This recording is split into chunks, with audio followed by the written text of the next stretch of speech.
Hello everyone, welcome back to your own channel the Edu Excel and e learning platform. जैसा कि आपको पता है सीरीज के और सेशन के बारे में, जो हमारी यूट्यूब पर सीरीज चल रही है और सेशन चल रहा है वो क्लास 11th वाले बच्चों के लिए भी है, क्लास 12th वाले बच्चों के लिए भी है या जो लोग 11th 12th पास आउट कर चुके हैं और किसी पर्टिकुलर एंट्रेंस की तैयारी कर रहे हैं उन लोगों के लिए भी ये लेक्चर्स है। चाहे आप नीट के लिए प्रिपेयर कर रहे हो, या फिर आप एएमयू बीटेक के लिए प्रिपेयर कर रहे हो, या फिर आप जेडब्ल्यू मेंस के लिए प्रिपेयर कर रहे हो, तो आप बिल्कुल सही प्लेटफॉर्म पर हो। क्योंकि जब आप चैनल पर आओगे और यूट्यूब पर आने के बाद जब आप प्लेलिस्ट में जाओगे तो वहां आपको दो तरीके की प्लेलिस्ट अवेलेबल होती हुई दिखाई देती है। एक होगी नीट के नाम से और एक होगी एएमयू बीटेक के नाम से। अगर आप नीट वाले प्लेलिस्ट में जाओगे तो वहां पर आपको फिजिक्स, केमिस्ट्री और बायोलॉजी की क्लासेस मिलेंगी, और ऑन द अदर हैंड अगर आप एएमयू बीटेक वाले प्लेलिस्ट में आते हो वहां पर आपको फिजिक्स, केमिस्ट्री और मैथमेटिक्स की क्लासेस मिलेंगी। एज अ मैथमेटिक्स मेंटोर मैं आपको ये बता दूं कि इस बात का हम लोगों को बहुत अच्छे से पता है कि जब कोई भी स्टूडेंट 10th पास करने के बाद 11th में आता है तो 10th की मैथमेटिक्स में और 11th की मैथमेटिक्स में एक बहुत बड़ा गैप है।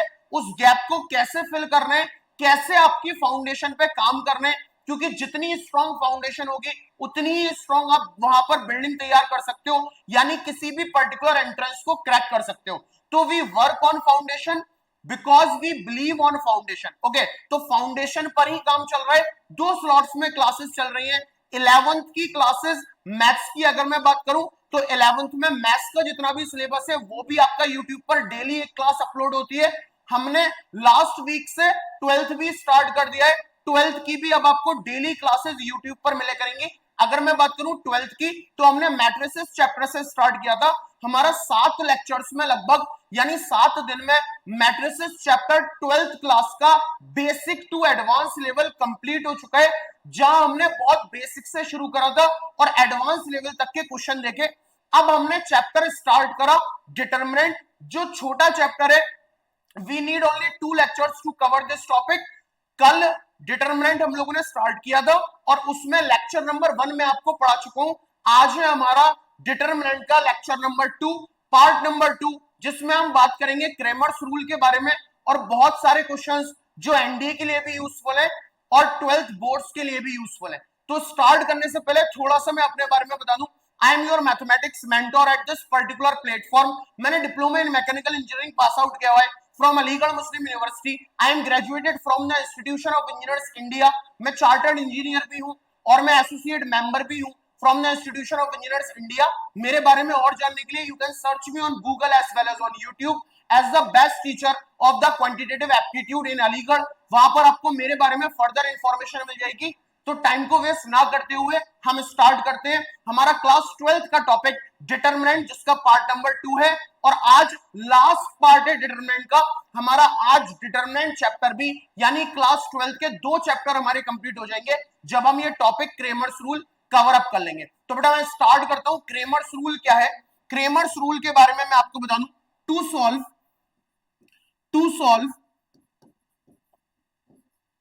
the systems of to solve the system of linear equation we use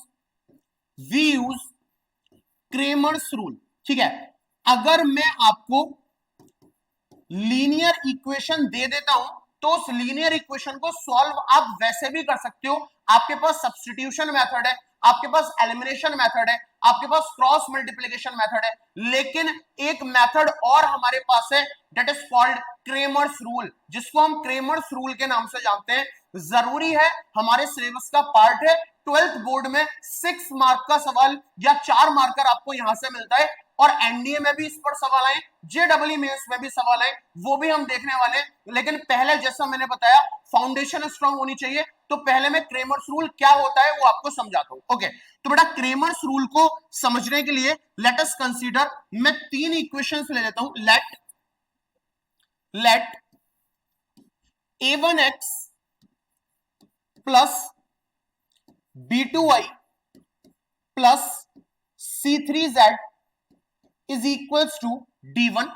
ठीक है, एक इक्वेशन और ले लेते हैं। a2x प्लस या एक काम करते हैं, इसको हम B1 कंसीडर करके चलते हैं ना।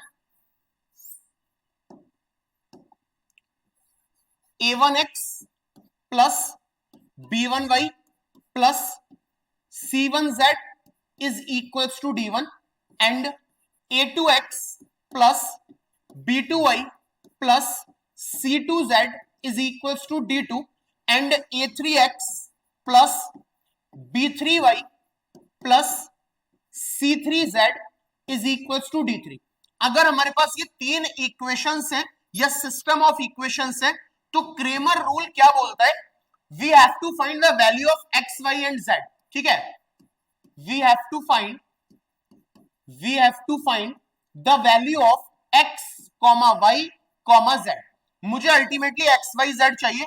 अब उसके लिए सबसे पहले बच्चे हमें डिटर्मिनेंट चाहिए होता है। ठीक है, हमें डिटर्मिनेंट चाहिए होता है। डिटर्मिनेंट आपको कैसे मिलेगा, जो आपके पास इक्वल के इस साइड देख पा रहे हो, जो एक्स वाई जेड के कांस्टेंट है उसका डिटर्मिनेंट चाहिए, यानी A1 A2 A3, इधर आ जाओ, this is B1 B2 B3, इधर आ जाओ, this is C1 C2 and C3।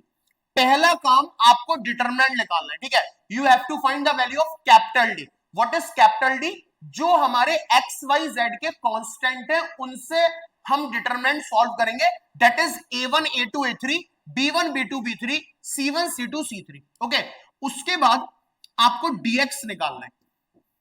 What is dx, ये जो x वाली जगह है, ये वाली जो जगह है, ये इसकी जगह पर ये तीनों आ जाएंगे D1 D2 D3, this is D1 D2 D3।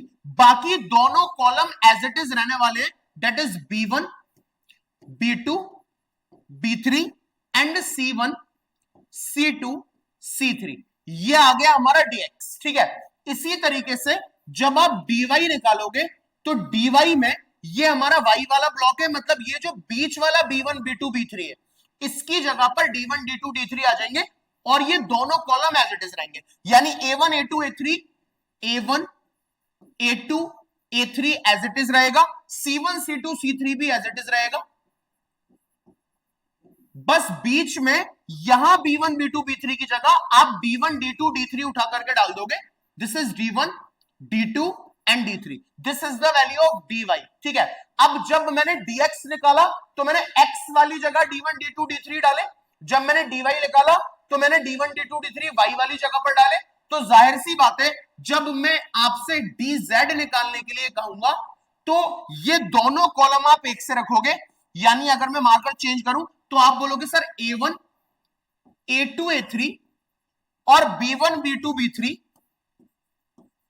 ये एक से रहेंगे, और Z वाली जगह पर जो हमारी Z वाली जगह है लास्ट वाली C1 C2 C3 की जगह D1 D2 और D3 आ जाएगा। ठीक है, तो ऐसे हमें चार वैल्यूज कैलकुलेट करनी है, D dx dy और dz। लास्ट में मैं आपको बता दूं कि आपका जो x की वैल्यू होगी that is dx upon d, जो y की वैल्यू होगी that is dy upon d, जो z की वैल्यू होगी that is dz upon d। Okay, ये हमारे पास तीनों वेरिएबल्स आ जाएंगे x y और z। एक बार मैं फिर से बताता हूं हमने बेसिक स्ट्रक्चर कैसे तैयार किया है। आपको तीन लीनियर इक्वेशंस दे रखी होंगी, वहां तीन वेरिएबल्स होंगे x y z। सबसे पहले आपको कैपिटल D की वैल्यू फाइंड करनी है। व्हाट इज कैपिटल D, सीधा A1 A2 A3 B1 B2 B3 और C1 C2 C3 से डिटरमिनेंट बना लेना है। अब dx dy dz निकालना है। जब dx निकालोगे तो ये रिप्लेस हो जाएगा और इसकी जगह D1 D2 D3 आ जाएगा। जब dy निकालोगे तो बीच वाला रिप्लेस हो जाएगा और इसकी जगह D1 D2 D3 आ जाएगा। जब dz निकालोगे तो लास्ट वाला कॉलम रिप्लेस हो जाएगा और उसकी जगह D1 D2 D3 आ जाएगा। इस तरीके से हम d निकाल लेंगे, dx निकाल लेंगे, dy निकाल लेंगे और dz निकाल लेंगे। लास्ट में x की वैल्यू होगी dx अपॉन d, y की वैल्यू होगी dy अपॉन d और z की वैल्यू होगी dz अपॉन z। अब यहां पर हमारे पास थोड़े से क्लासिफिकेशन भी है, लेकिन वो बाद में देखेंगे। पहले क्रेमर्स रूल हमने समझ लिया, अब इसमें क्वेश्चन लगाने का वक्त है कि हम दो लीनियर इक्वेशन लेकर भी क्वेश्चन देखते हैं और तीन लीनियर इक्वेशन लेकर भी क्वेश्चन देखते हैं। लेकिन उससे पहले please pause the video and note it down.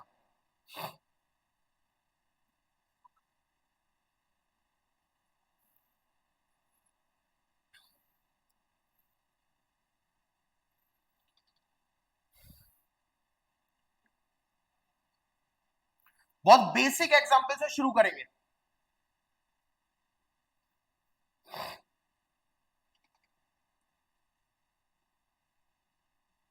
ठीक है, तो उम्मीद है आपको ये पैटर्न समझ में आ गया होगा। अब मैं एक क्वेश्चन से स्टार्ट करता हूं ताकि आपको क्लैरिटी आ जाए। तो let us take this question, solve for X and Y. Solve for X and Y. Equation हमें दे रखी है 2x plus 3y equals to 8 और दूसरी इक्वेशन दे रखी है 3x plus Y equals to 5। 3x plus Y equals to 5। ठीक है, हमारे पास दो इक्वेशन है, 2x plus 3y equals to 8 और एक है हमारे पास 3x plus Y equals to 5। तो दो से स्टार्ट करते हैं फिर तीन पर आएंगे। तो मैंने बताया हमें चार चीजें फाइंड करनी है। We have to find D, dx, dy और dz। ठीक है, तो स्टार्ट करते हैं हम डी से। अगर मैं डी की वैल्यू फाइंड करूंगा तो डी इज व्हाट, डिटरमिनेंट है सिर्फ कांस्टेंट का। अब देखो 2 और 3, दिस इज 2 3, दिस इज 3 और 1, 3 और 1। ठीक है, डी की वैल्यू कितनी आ गई, 2 1 जा 2 माइनस 3 3 जा 9, 9 माइनस 2 इज माइनस 7। ठीक है, इसी तरीके से हम dx निकालेंगे। अब जब dx निकालोगे तो इस पहली वाली 2 3 की जगह 8 5 आ जाएगा, ये आ जाएगा 8 और 5, और y वाली जगह ये ऐसी रहेगी, डेट इज 3 और 1। ठीक है, इसकी वैल्यू आ गई 8 1 जा 8 माइनस 5 3 जा 15, that is also equal to minus 7। फिर हम dy निकालेंगे, dy विल बी इक्वल टू, अब ये 2 3 एज इट इज रहेगा और y वाली जगह पर यानी ये 3 1 वाली जगह पर 8 और 5 आ जाएगा। दिस इज 8 और 5, ये हो गया हमारे पास 5 2 जा 10 माइनस 8 3 जा 24 यानी माइनस का 14। ठीक है, अब अभी जो मैंने स्टैंडर्ड फॉर्म बताई थी उसमें तीन वेरिएबल्स थे एक्स वाई जेड, या दो ही वेरिएबल्स है एक्स वाई, तो हमारे तीन ही चीजें आएंगी, डी आएगा, dx आएगा, dy आएगा। dz क्यों नहीं आया, क्योंकि z है ही नहीं। ठीक है, चलो अब अगर मैं x की वैल्यू निकालू, that is dx upon d। ठीक है, dx upon d, what is dx, minus 7, what is d, minus 7, minus 7 upon minus 7 is 1। y की वैल्यू अगर निकालूंगा that is dy upon d। dy बच्चों कितना आया है हमारा, minus 14, minus 14 upon minus 7, 7 two 14, यानी यहां x इज इक्वल्स टू 1 है और y इज इक्वल्स टू 2 है। चेक कर लो किसी भी इक्वेशन में डाल के, अगर इसमें डालू तो दिस इज 2 प्लस 3 टू 6 और 6 और 2 8। ठीक है, तो this is a format of Cramer's rule, ये क्रेमर्स रूल का फॉर्मेट है। यहां सवाल आते ही आते हैं जेडबलई मेंस, एएमयू, बीटेक, एनडीए और 12th बोर्ड्स में। तो please pause the video and note it down.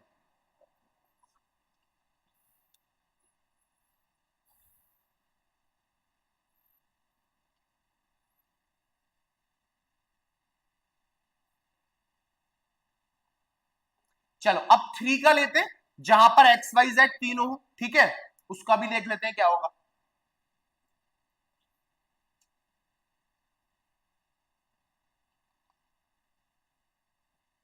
चलो एक क्वेश्चन और लेते हैं और अब 3 वाला देखते हैं। तो let us take 5x minus 7y plus Z is equals to 11। 5x minus 7y plus Z is equals to 11।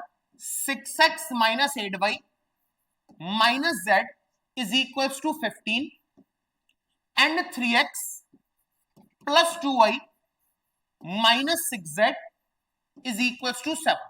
ठीक है, एक्स वाई जेड की वैल्यू फाइंड करनी है बाय यूजिंग क्रेमर्स रूल। अब देखिए कैसे स्टार्टअप ले रहे हैं। मुझे चार चीजें चाहिए। ठीक है, मुझे चाहिए D, dx, dy and dz। ठीक है, तो एक एक करके स्टार्ट करते हैं। पहले मैं डी निकाल लेता हूं, डी कितना आया, डी आ जाएगा मेरा 5 6 3, 5 6 3 माइनस 7 माइनस 8 और 2, माइनस 7 माइनस 8 और 2 और 1 माइनस 1, 1 माइनस 1 और माइनस 6। ठीक है, 1 माइनस 1 और माइनस 6 चेक कर ले एक बार। 5 6 3 okay, minus 7 minus 8 2 okay, 1 minus 1 minus 6। अब डिटरमिनेंट सॉल्व कैसे करते हैं सीख चुके हैं कल की क्लास में, तो मैं सॉल्व कर रहा हूं, आप अपने हिसाब से कर सकते हो। 5 ये गया और ये गया, दिस इज 8 6 48 माइनस प्लस हो जाएगा 2 1 2, ठीक है, 8 6 48 प्लस का 48 और माइनस दिस इज 2 1 2, ये हो गया हमारे पास अच्छा चलो आगे कर लेते हैं, बाद में इसको लिखेंगे। फिर आप लोगे माइनस का होता है लेकिन प्लस हो जाएगा, माइनस माइनस प्लस 7, ये गया और ये गया, दिस इज 6 6 36 माइनस का 36 और 6 6 36 माइनस 3 1 3, दैट इज प्लस 3, ठीक है। लास्ट में आप लोगे plus 1, this is plus 1, plus 1 लेने के बाद आपका ये चला जाएगा, ये चला जाएगा, दिस इज 6 2 12 माइनस 8 3 24, ठीक है। देखें कितना बना, ये बना 48 49 50, 50 इंटू 5 5 5 25, 250 प्लस का, दिस इज ये हमारा बना माइनस का 33 और इंटू 7 231 बना है ना, दिस इज माइनस का 231, माइनस का ही बनेगा, ठीक है। और ये बना हमारा प्लस का 4 5 6 2 1 3 36, ठीक है। ये हो गया हमारे पास 250 और 50 60 70 80 286, ठीक है, 286 और माइनस 231 55, दिस इज 55, हाँ प्लस का 55, ये आ रहा है हमारा डिटरमिनेंट, डी की वैल्यू कितनी आ रही है हमारे पास 55, ठीक है। इसी तरीके से इसी कॉन्सेप्ट से आगे बढ़ते हुए आप बोलोगे अब आपको चाहिए dx। अब देखो जब dx चाहिए तो ये 5 6 3 की जगह पर 11 15 और 7 आ जाएगा, 11 15 और 7 आ जाएगा, इसकी जगह 11 15 7 बाकी एज इट इज, यानी -7 -8 और 2 1 -1 और -6, ठीक कर रहे हैं, -7 -8 2 1 -1 -6 11 15 7, परफेक्ट। अब ये हो जाएगा हमारा 11 टाइम्स ये और ये कैंसिल आउट, 8 6 48 प्लस का और माइनस 2 1 2, दैट इज प्लस 2, ठीक है। इधर आओगे तो प्लस का 7 मतलब ये गया और ये गया, दैट इज अच्छा प्लस का 7 ये गया और ये गया, 6 इंटू 15 90, आई थिंक माइनस का 90 आना चाहिए, माइनस का 19 आना चाहिए ना भाई, 15 तीनों माइनस 90, ठीक है। और दिस इज 7 1 7 प्लस का 7 आना चाहिए, नेक्स्ट इज प्लस का 1, प्लस का 1 लोगे और प्लस का 1 लेने पे ये गया और ये गया, दिस इज 15 2 30 15 2 30 और माइनस माइनस प्लस 8 7 56, ये आ जाएगा, ठीक है। दिस विल बिकम 48 48 और 2 50 और 50 इंटू 11 5 1 5 5 1 5 550 हो गया, दिस इज 3 और 83 बचेगा शायद माइनस का, और इंटू 7 7 3 21 7 8 56 56 57 और 58 581, ये बचेगा 581 और ये बचेगा माइनस का, परफेक्ट। और लास्ट वाला जो फिगर है वो बचने वाला है हमारा 50 60 70 80, दिस इज 86, ठीक है। और ये हो जाएगा जी, ये हो जाएगा हमारा कितना 550 प्लस का है और 86 भी प्लस का है,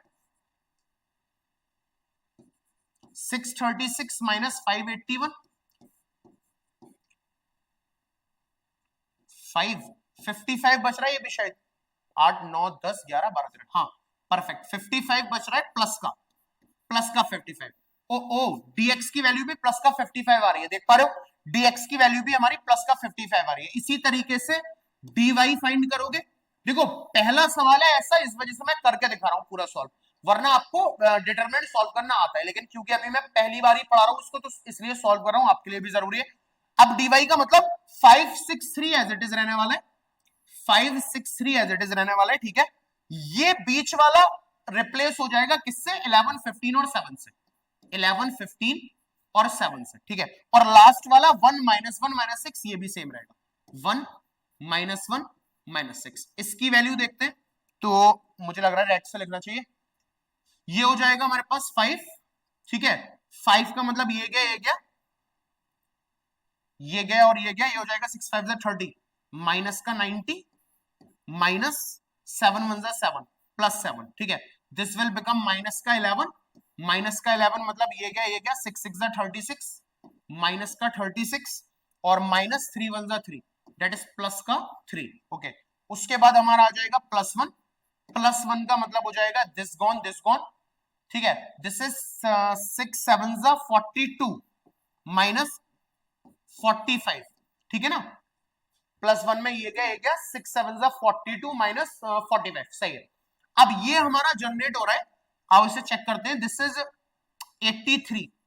83 इंटू 5,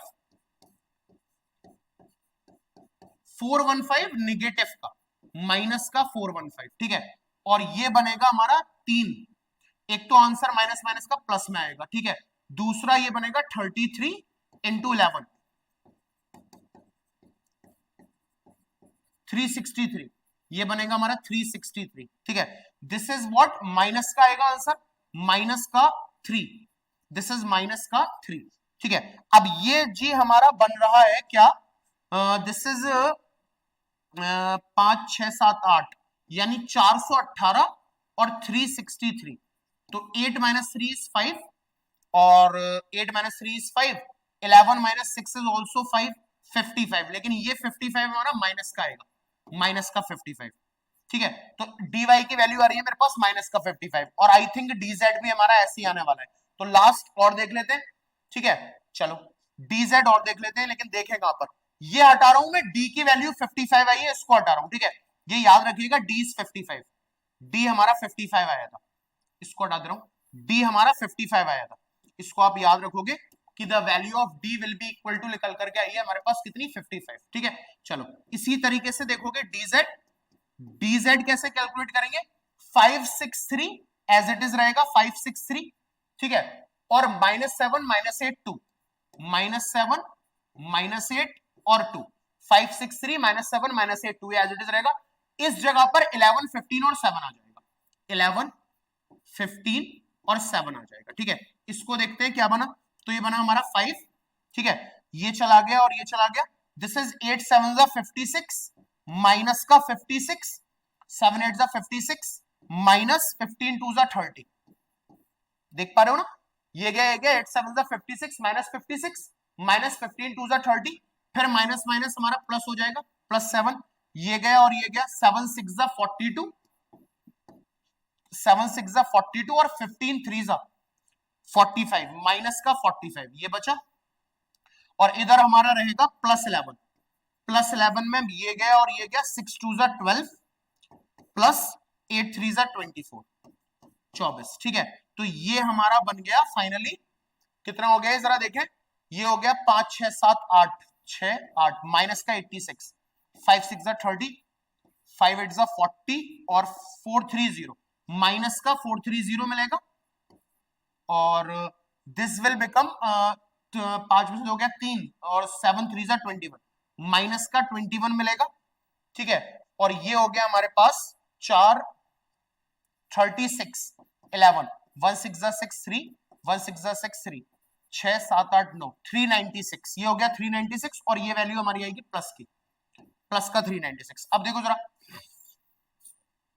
क्या कर रहे हैं, दिस इज dz, ठीक है। ये आया है हमारा 396 तो आ गया प्लस का, और 30 40 50 451 I think, 451 I think minus का है ना, 451 माइनस का, तो 5 और ये भी 5 ही बचा, माइनस का 55 बचा, माइनस माइनस, हाँ ये बचा हमारे पास माइनस का 55, तो वो ये भी हमारे पास कितना आ रहा है, दिस विल बिकम माइनस का 55, हो गया सवाल।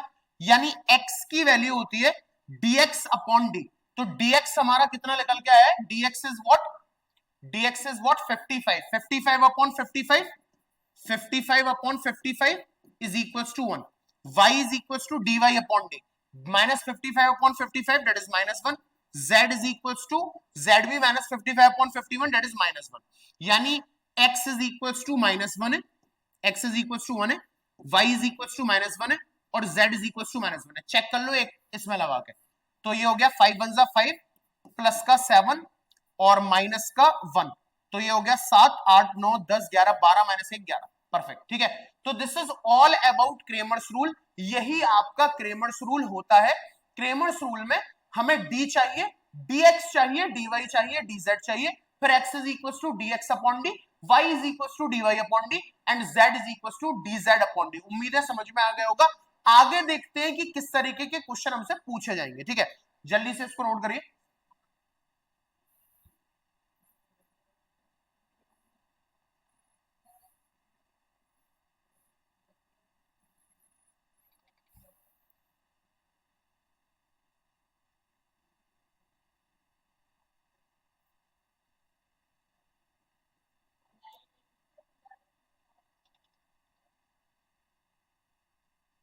अब एक चार्ट हमारा यहाँ बहुत इंपॉर्टेंट है, वो जरूर आपको याद होना चाहिए for NDA mains and AMU B tech question, उनके लिए, ठीक है। वो चार्ट क्या है वो समझेंगे, चलो ठीक है। अब देखो एक बहुत ही इंपॉर्टेंट बात मैं बता रहा हूं, क्रेमर्स रूल जो है ना हमारा, क्रेमर्स रूल, जब आप क्रेमर्स रूल को अप्लाई कर रहे हो, जब आप क्रेमर्स रूल को अप्लाई कर रहे हो तो दो सिचुएशंस हो सकती है, ठीक है। दो सिचुएशंस हमारी यहां पर हो सकती है। पहली सिचुएशन, अगर d is not equal to zero आ जाए, if d is not equal to zero. दूसरी condition, if d is equal to zero. भाई हाँ या ना, यही हो सकता है, ठीक है। आपने किसी भी सिस्टम ऑफ लीनियर इक्वेशन में क्रेमर्स रूल लगाया। अब क्रेमर रूल आपको दो बातें बताएगा, या तो जब आप d निकालोगे डिस्क्रिमिनेंट, या तो उसकी वैल्यू जीरो आएगी या उसकी वैल्यू नॉन जीरो आएगी। यानी या तो d is not equal to zero होगा या फिर d is equal to zero होगा। अब अगर d is equal to not zero हो जाता है, ठीक है, तो यहां पर आपको क्या करना है, यहां पर भी हमारे पास दो केसेस हैं d equal to not zero पे। पहला केस क्या है कि d1, या d1 से मत समझो, आप dx से समझो, क्योंकि आपको मैंने dx पढ़ाया। dx, dy और dz में से, इन तीनों में से इसकी वैल्यू निकालोगे। इन तीनों में से if at least one, if at least one is not equal to zero, if at least one is not equal to zero, अगर इसमें से कोई एक नॉट इक्वल टू जीरो आ गया, यानी या तो dx not equal to zero आ जाए, या फिर dy not equal to zero आ जाए, या फिर dz not equal to zero आ जाए, ठीक है। कोई भी एक लिखा हुआ है इफ एटलीस्ट वन, इनमें से कोई भी एक is not equal to zero आ जाए, तो फिर इसका unique and non zero trivial solution होगा, नॉन जीरो ट्राइवल सॉल्यूशन होगा, ठीक है। This is one of the most important chart if you targeting NDA, if you targeting जेडबलई mains, if you targeting AMU B tech. छोटे छोटे सवाल आते हैं डायरेक्ट इस चार्ट से, इसीलिए चार्ट को पूरा बनाने से पहले हर एक लिखी हुई बात मैं दोबारा समझाता हूं। मैंने क्या बोला, आपने किसी भी क्वेश्चन में क्रेमर्स रूल को लगाया, अब वहां पर क्या हुआ लगाने के बाद कि या तो d is not equal to zero आएगा या d is equal to zero आएगा। अब d is equal to zero जो आ रहा है उसको बाद में देखेंगे, पहले इसको देखते हैं। अगर हमारा d is not equal to zero आया, ठीक है, अगर d is not equal to zero आया, अब आप क्या करोगे, अगर d not equal to zero आया है तो आप आगे बढ़ोगे प्रोसेस में, दैट इज dx निकालोगे, dy निकालोगे, dz निकालोगे, ठीक है। अब इन dx, dy, dz जो आप निकाल रहे हो, इसमें से एटलीस्ट वन, कोई भी एक अगर जीरो आ जाता है, यानी या तो dx जीरो आ जाए या dy जीरो आ जाए या फिर dz जीरो आ जाए, अगर ऐसा हो गया तो फिर इसके unique non zero trivial solution होंगे, ठीक है। बस आपको याद करना है, जैसे आपने वहां याद करा था ना कि कंसिस्टेंट होगा, इनकंसिस्टेंट होगा क्लास 10th में, बिल्कुल वैसे ही है। तो अगर d is not equal to zero है और dx, dy, dz में कोई एक जीरो नहीं है, नॉट इक्वल टू जीरो, तो फिर इसका यूनिक और नॉन जीरो ट्राइवल सॉल्यूशन होगा। इस बात को याद रख लेना, नॉन जीरो और ट्राइवल सॉल्यूशन होगा। यानी जो आप अभी करते थे ना, आप क्या करते थे, क्या लिखो, यहां पर आप करते थे कि x की वैल्यू dx अपॉन डी, y की वैल्यू dy अपॉन डी और z की वैल्यू dz अपॉन डी। ये चीज यही है, ये unique and non zero trivial solution यही है। ठीक है, अब आते हैं दूसरे वाले केस में। अगर d is not equal to zero है, लेकिन जब आपने dx निकाला, dy निकाला और dz निकाला, तो वो सभी जीरो आ गए, तो वो सभी जीरो आ गए। ठीक है, यानी डिस्क्रिमिनेंट तो जीरो नहीं आया, discriminant is not equal to zero, but जब आपने dx dy dz निकाला तो वो तीनों ही जीरो आ गए, यानी dx is equal to dy equal to dz is equal to zero. तो इस केस में आप सिर्फ इतना बोलोगे कि इसके कंसिस्टेंट ट्राइवल सॉल्यूशन होंगे, कंसिस्टेंट ट्राइवल सॉल्यूशन होंगे, कंसिस्टेंट ट्राइवल सॉल्यूशन, बस इतना लिख करके छोड़ दोगे। ठीक है, सिर्फ टर्मिनोलॉजी समझिए। अगर d is not equal to zero है, आप आगे बढ़े, आपने dx dy dz निकाला। अब अगर dx dy dz में से कोई भी एक नॉट इक्वल टू जीरो आ जाता है, तो इसका यूनिक ट्राइवल सॉल्यूशन होगा। अगर dx dy dz तीनों ही जीरो आ गए, तो इसका कंसिस्टेंट ट्राइवल सॉल्यूशन होगा। ठीक है, उम्मीद है इस बात की क्लैरिटी आ गई होगी जो मैंने बताया। अब बढ़ते हैं उधर वाले केस में कि अगर d इक्वल टू जीरो हो जाता है तब क्या। ठीक है, ओके, अब इस केस में क्या हो, इस केस में क्या हो, अगर d इक्वल टू जीरो आ गया, आप आगे बढ़े, आपने dx निकाला, आपने dy निकाला और आपने dz निकाला। ठीक है, इन तीनों में से जैसे यहां देखो, यहां आपने dx निकाला, dy निकाला और dz निकाला, उसी तरीके से आप वहां पे निकालोगे dx dy dz। इन तीनों में से कोई भी एक अगर जीरो हो जाता है, इन तीनों में से कोई भी एक,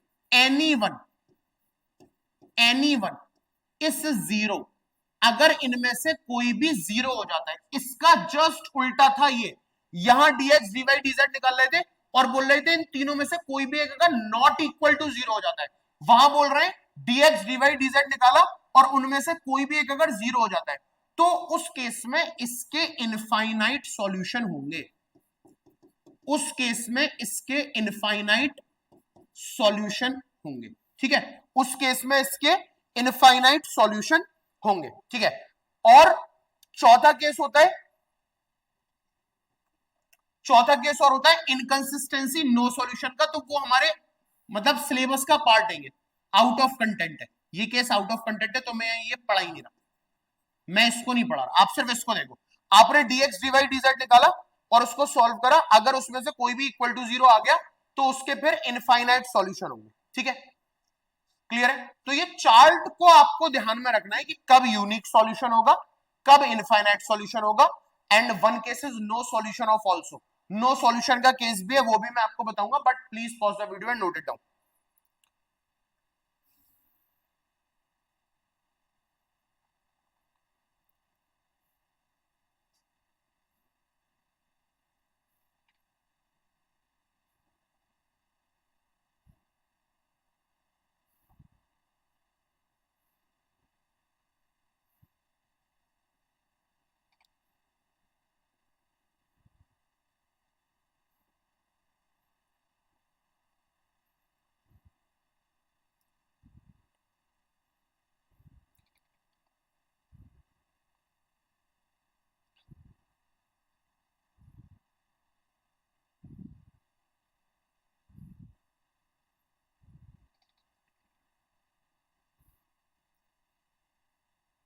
अब मैं मेंस का क्वेश्चन आपको दिखाता हूं, एक बिलोंग टू दिस चार्ट, इसी चार्ट से belong.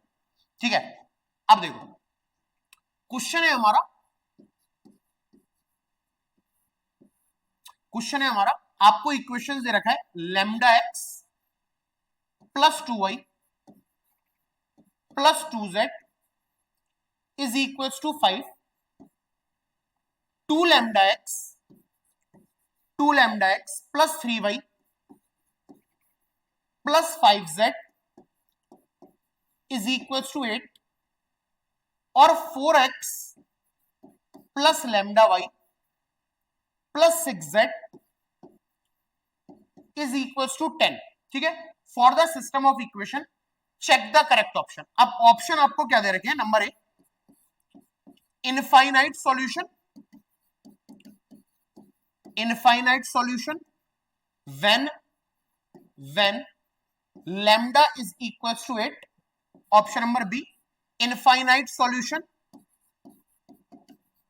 Infinite solution when lambda is equals to 2.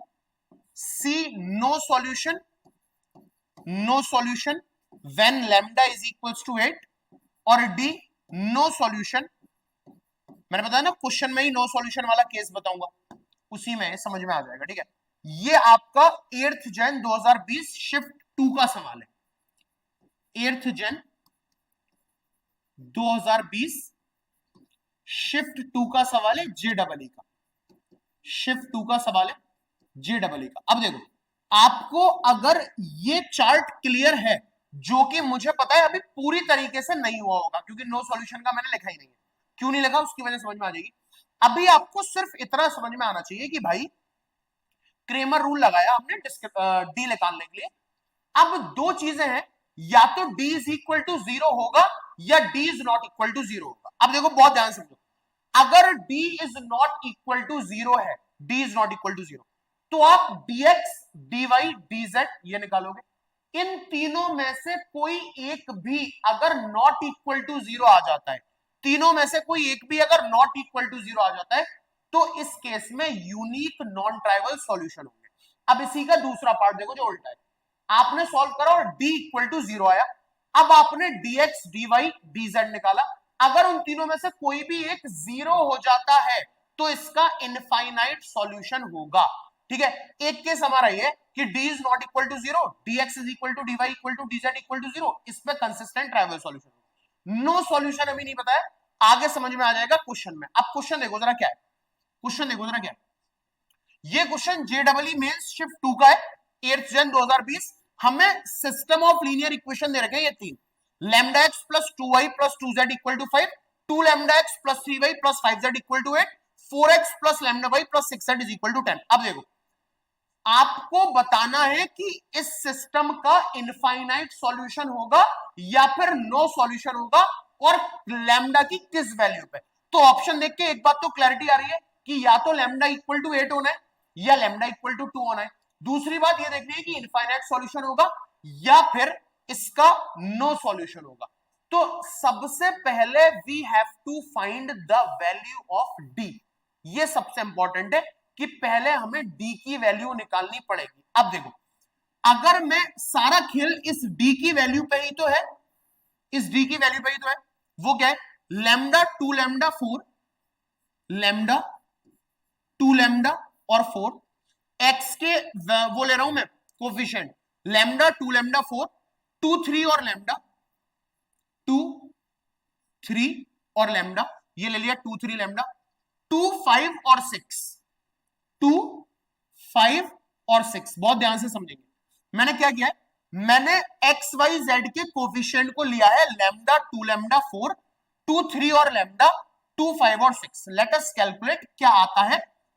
अब इसको मैं अगर सॉल्व करूं तो लैम्डा भाग 6 3 18 माइनस 5 इंटू लैम्डा 5 लैम्डा. बहुत ध्यान से समझेंगे. ठीक है, फिर हमारा आएगा माइनस का 2, माइनस का 2, ये गया और ये गया. 6 2 12, 12 लैम्डा माइनस 5 4 20, 12 लैम्डा माइनस 20. फिर आएगा हमारा प्लस का 2, प्लस के 2 में ये गया ये गया, ये हो गया 2 lambda into lambda 2 lambda square. ठीक है, 2 lambda into lambda 2 lambda square और 4 3 12 माइनस का 12. ठीक है, ये क्या आया देखिए चेक करें. This is 18 lambda minus 5 lambda square.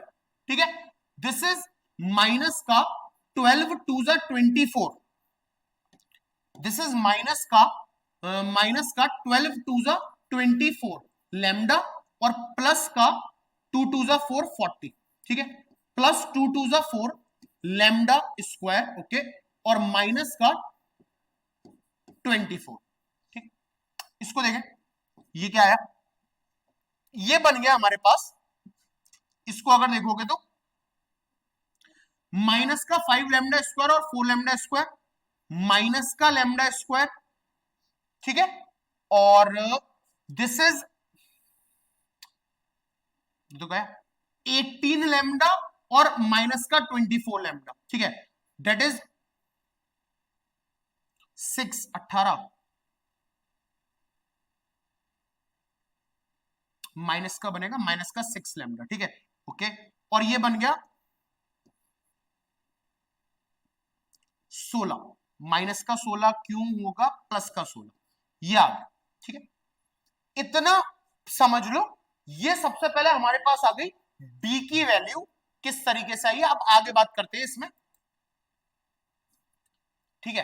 अब इसको देखो, क्या इसको मैं ध्यान से देखो और फैक्टराइज कर सकता हूं माइनस लैम्डा स्क्वायर, ऐसे दो नंबर जिन्हें मल्टीप्लाई करने पे 16 और प्लस करने पे 6 या माइनस करने पे 6, दैट इज 8 और 2, 8 2 जा 16, 8 माइनस 2 इज 6, यानी माइनस का 8 लैम्डा प्लस का 2 लैम्डा प्लस का 16, ठीक है। यहां से आ गया सर मेरे पास माइनस लैम्डा कॉमन, अंदर बचा लैम्डा प्लस 8, और यहां से आ गया 2 कॉमन, अंदर बचा लैम्डा प्लस 8, और ये मेरे पास आ गया लैम्डा प्लस 8 और 2 माइनस लैम्डा, ठीक है, लैम्डा प्लस 8, यानी इसका डिस्क्रिमिनेंट की वैल्यू आ गई लैम्डा प्लस 8 और 2 माइनस लैम्डा। अब देखो लैम्डा प्लस 8 अगर मैं d इक्वल टू 0 रख रहा हूं, if I put if d equal to 0, अगर d इज इक्वल टू 0 है तो lambda plus 8 is equal to 0, lambda equal to minus 8, किसी भी ऑप्शन में लैम्डा माइनस 8 तो बोल ही नहीं रहा, 8 बोल रहा है, तो इसको तो ले नहीं रहा मैं, ठीक है। अगर मैं d इक्वल टू 0 रखूं तो 2 minus lambda is equal to 0 और लैम्डा इक्वल टू 2, लैम्डा 2 आएगा, तो लैम्डा की वैल्यू तो 2 है, यानी मेरा आंसर ये नहीं हो सकता क्योंकि यहां लैम्डा इक्वल टू 8 है, और ये भी नहीं हो सकता, बचे दो, lambda equal to 2, lambda equal to. अब ये देखना इनफाइनाइट सॉल्यूशन होंगे या नो सॉल्यूशन, ये आप तब देख पाओगे जब चार्ट याद हो, हम लैम्डा की वैल्यू निकाल पाए, चार्ट क्या था उसके लिए एक काम करते हैं, लैम्डा इक्वल टू 2 है, ठीक है, तो for lambda is equal to 2, ये तो मुझे पता ही पड़ ही गया कि लैम्डा इक्वल टू 2 है, मैं एक काम करता हूं dx निकाल के देखता हूं, मुझे ये चेक करना है ना कि dx dy dz में से तो कोई जीरो नहीं है, dx निकाल के देखता हूं। dx का मतलब क्या है कि भाई ये जो पहला वाला कॉलम है इसको हटा के 5 8 10 आ जाएगा, 5 8 और 10 आ जाएगा, बाकी 2 3 2 3 और लैम्डा निकाला ये 2, और इधर 2 5 6 2 5 6, इसकी वैल्यू कैलकुलेट करो, इसकी वैल्यू बहुत जल्दी से कर ले रहे हैं, दिस इज +5, ये गया 6 3 जा 18 माइनस 5 2 जा 10, ठीक है, इधर आओगे तो -2, ये गया और ये गया 8 6 जा 48 माइनस 5 10 जा 50, ठीक है, एंड दिस इज +2, +2 का मतलब ये गया 8 2 जा 16 और 8 2 जा 16 10 3 जा 30, परफेक्ट, मुझे दिख गया है, जीरो नहीं आ रहा है लेकिन फिर भी आपके लिए दिखा रहा हूं, 18 माइनस 10 जब करोगे तो 8 8 5 जा 40, ये आएगा 40, अगेन 18 माइनस 10 करोगे तो 8 8 5 जा 40, दिस इज 50 माइनस 48 -2 इंटू -2 2 2 जा 4 +4, ठीक है, इधर आ जाओगे तो 10 में से 6 गया 4 और एक 14 बचा, ठीक है, 14 इंटू 2 28, ये आएगा 28 माइनस का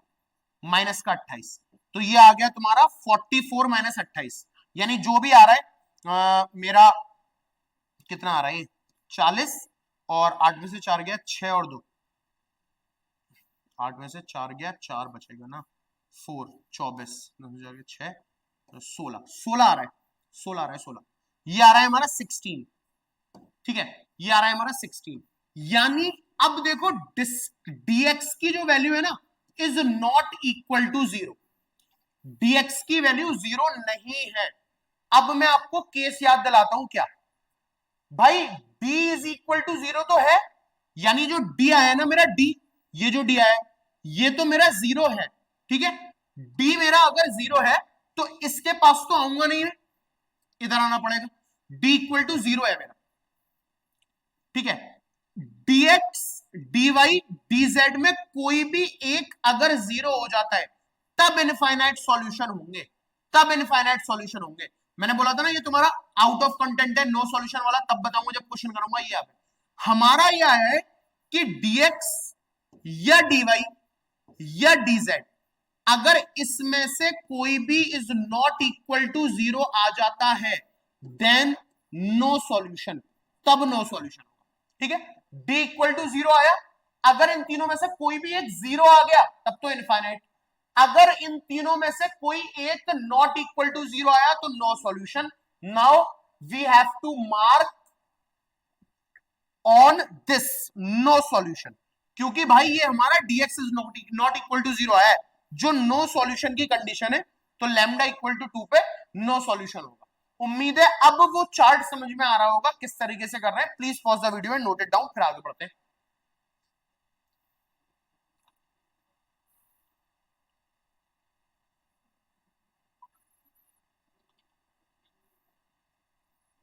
जल्दी से इसको नोट करो।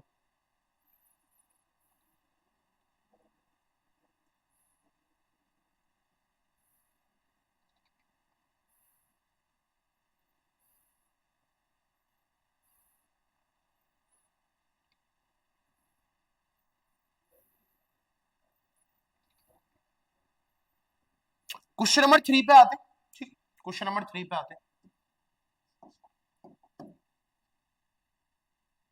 सिस्टम दे रखा है हमें लीनियर इक्वेशन का 2x plus 2ay plus az plus 2ay plus az is equal to 0, 2x plus 2ay plus az equal to 0, 2x plus 3by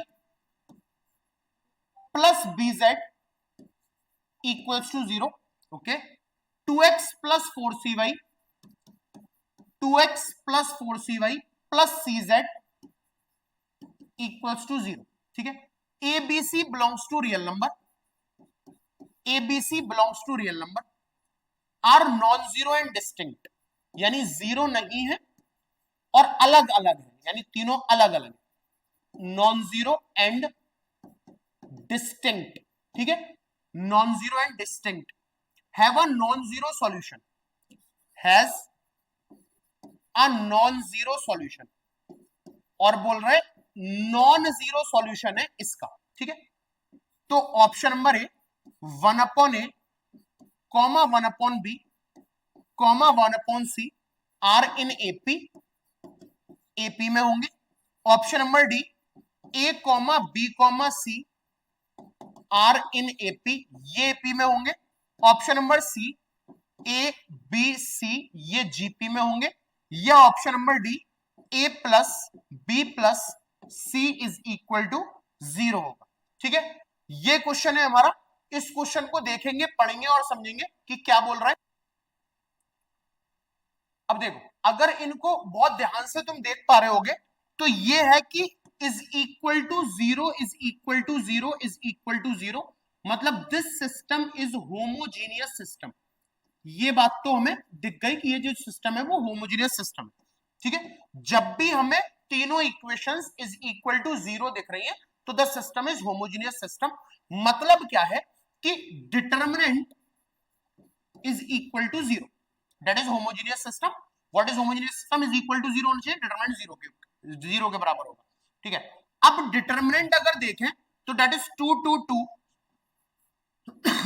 2 2 2 2a 3b और 4c, 2a 3b और 4c, 2a 3b 4c, a b c, a b c is equal to 0। Is equal to 0 कैसे पता पड़ रहा है? ऐसे अगर तीनों इक्वेशन इज इक्वल टू 0 कर गए तो द सिस्टम इज होमोजेनियस, मतलब discriminant is equal to 0।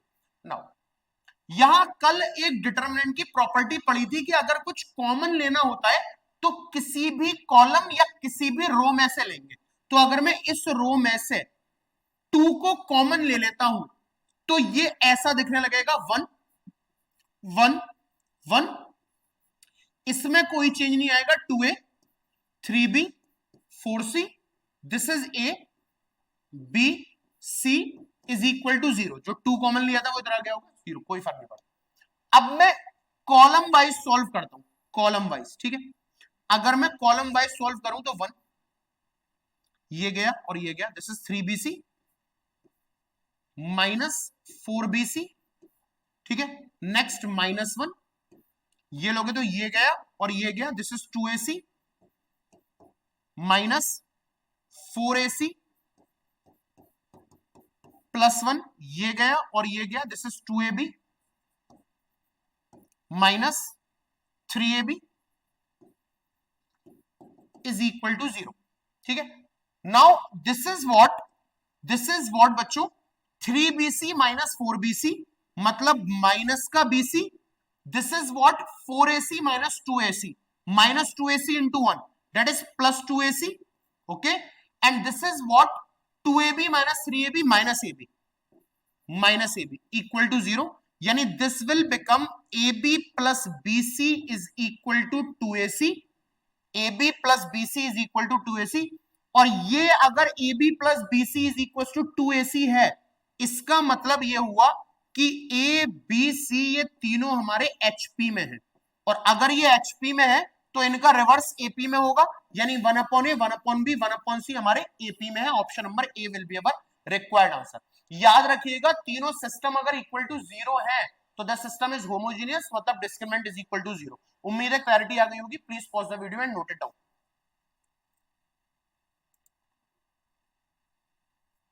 Okay, तो ये जो था हमारा वो डिटरमिनेंट का कॉन्सेप्ट था। क्लास 12th का 2 चैप्टर हमारे कंप्लीट हो गए, एक हमारा मैट्रिसेस हो चुका है और एक हमारा डिटरमिनेंट भी कंप्लीट हो चुका है। अब नेक्स्ट क्लास में हम नेक्स्ट चैप्टर स्टार्ट करेंगे। अब ये भी पॉसिबिलिटी हो सकती है कि एक, क्योंकि डिटरमिनेंट छोटा चैप्टर था 2 ही क्लास लगी, तो मैं नेक्स्ट क्लास में कुछ 10 मोस्ट इंपॉर्टेंट क्वेश्चन डिटरमिनेंट के एनडीए लेवल और जेई लेवल के ले लूं और वो क्वेश्चन हम और कर लें, ये भी हो सकता है, ठीक है। तो अगर आपको वीडियो पसंद आई हो तो इसको लाइक कर दीजिएगा, चैनल को सब्सक्राइब कर लीजिएगा और जितना ज्यादा हो सके इसको शेयर कीजिएगा। Thank you very much.